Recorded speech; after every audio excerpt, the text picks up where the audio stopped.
Brian. Baik, Pak Sediman, jadi bagaimana Anda membaca soal sinyal-sinyal reshuffle kabinet yang akan dilakukan oleh Presiden Jokowi? Sudah banyak nih sentilan-sentilan dari partai pendukung, terutama PD Perjuangan. Ya, saya kira wacana mengenai reshuffle ini sangat relevan. Terutama saya melihatnya sebetulnya kalau kita lihat dari sisi kinerja ya, menteri-menteri Pak Jokowi atau pemerintahan secara umum, kalau kita tanya kepada publik, kalau ukurannya pada pandangan publik, kita melihat bahwa sebetulnya publik sangat apresiatif ya pada kinerja pemerintah pusat yang di dalamnya ada menteri-menteri itu. Di survei terakhir SMRC di awal Desember 2022, kita menemukan ada 74% warga yang merasa puas dengan kinerja Presiden Jokowi. Dan dua hal yang paling utama sekarang ini pasca pandemi, yaitu pemulihan ekonomi dan soal COVID-19 itu umumnya publik itu merasa puas dengan kinerja pemerintah di bidang itu.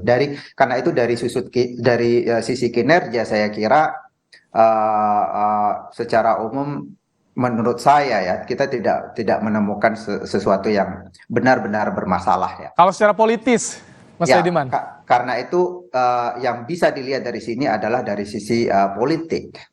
Saya kira setelah deklarasi Nasdem terhadap Anies Baswedan ini menjadi berbeda. Jadi unsur politiknya menjadi lebih kuat saya kira. Karena bagaimanapun Anies Baswedan ini kalau kita lihat sebetulnya adalah representasi dari aspirasi publik yang menolak atau resisten terhadap pemerintah. Di dalam survei kita temukan bahwa kecenderungan masyarakat yang tidak puas dengan kinerja presiden dan pemerintah pusat itu kecenderungannya memilih Anies Baswedan. Karena itu ketika Nasdem memilih Anies Baswedan, menunjuk Anies Baswedan, mendeklarasikan Anies Baswedan sebagai calon presiden, saya kira di sini persoalannya. Pada saat itu kemudian Nasdem mulai bergeser dari yang sebelumnya menjadi partai pendukung pemerintah, bergeser menjadi partai yang mendukung kekuatan politik yang selama ini resisten terhadap pemerintah. Saya kira aspek ini yang kemudian memperkuat adanya signal reshuffle itu.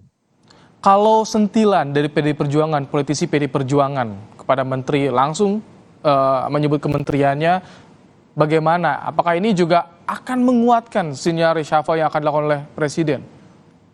Ya, saya kira itu salah satu sinyal yang bisa kita lihat ya, bahwa mulai ada setelah deklarasi itu mulai ada ketidakkompakan lah, katakanlah demikian di kubu pemerintah, mulai ada sentilan semacam itu. Misalnya tadi apa yang dikemukakan oleh Pak Hasto itu bisa jadi benar, tapi juga sebetulnya tidak sepenuhnya benar tentang kinerja Kementerian Pertanian. Kita tahu bahwa Kementerian Pertanian ini atau sektor pertanian ini salah satu sektor yang saya kira cukup berhasil ya. Kita ada swasembada pangan, bahkan pemerintah Republik Indonesia mendapatkan penghargaan dari dunia internasional soal ketahanan pangan ini, dan kita selama 2019 sampai 2021 itu berhasil swasembada beras.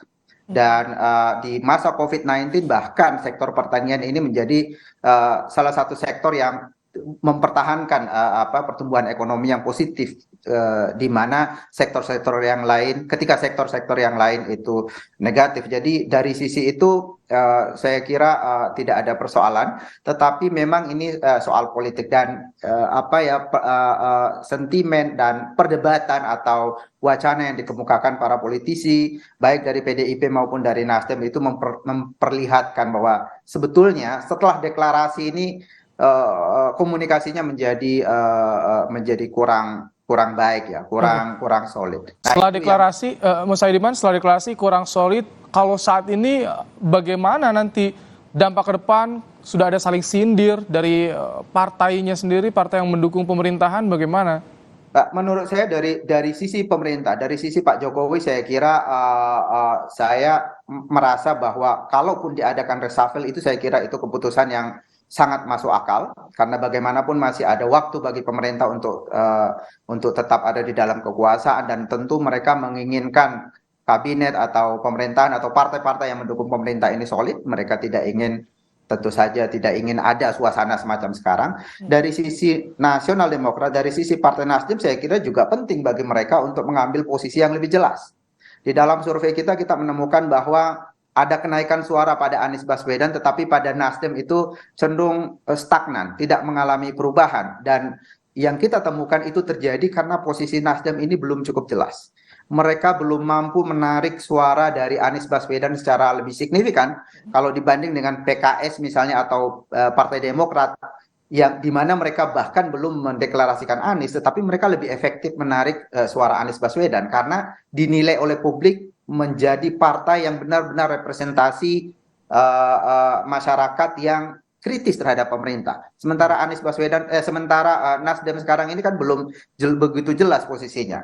Masih Baik. ada di dalam pemerintahan, tetapi mendukung calon yang dinilai resisten terhadap pemerintah. Baik. Saya kira dengan menempatkan diri benar-benar pada posisi seperti PKS dan Demokrat, itu akan menguntungkan Nasional Demokrat, Kalau itu akan memberi warna yang lebih jelas kepada Partai Nasdem. Kalau Anda bilang Nasdem belum jelas, artinya bakal ada upaya ya dari Partai Nasdem agar lebih jelas. Nah, nanti dampaknya bagaimana kepada Partai Nasdem di koalisi pendukung pemerintah saat ini?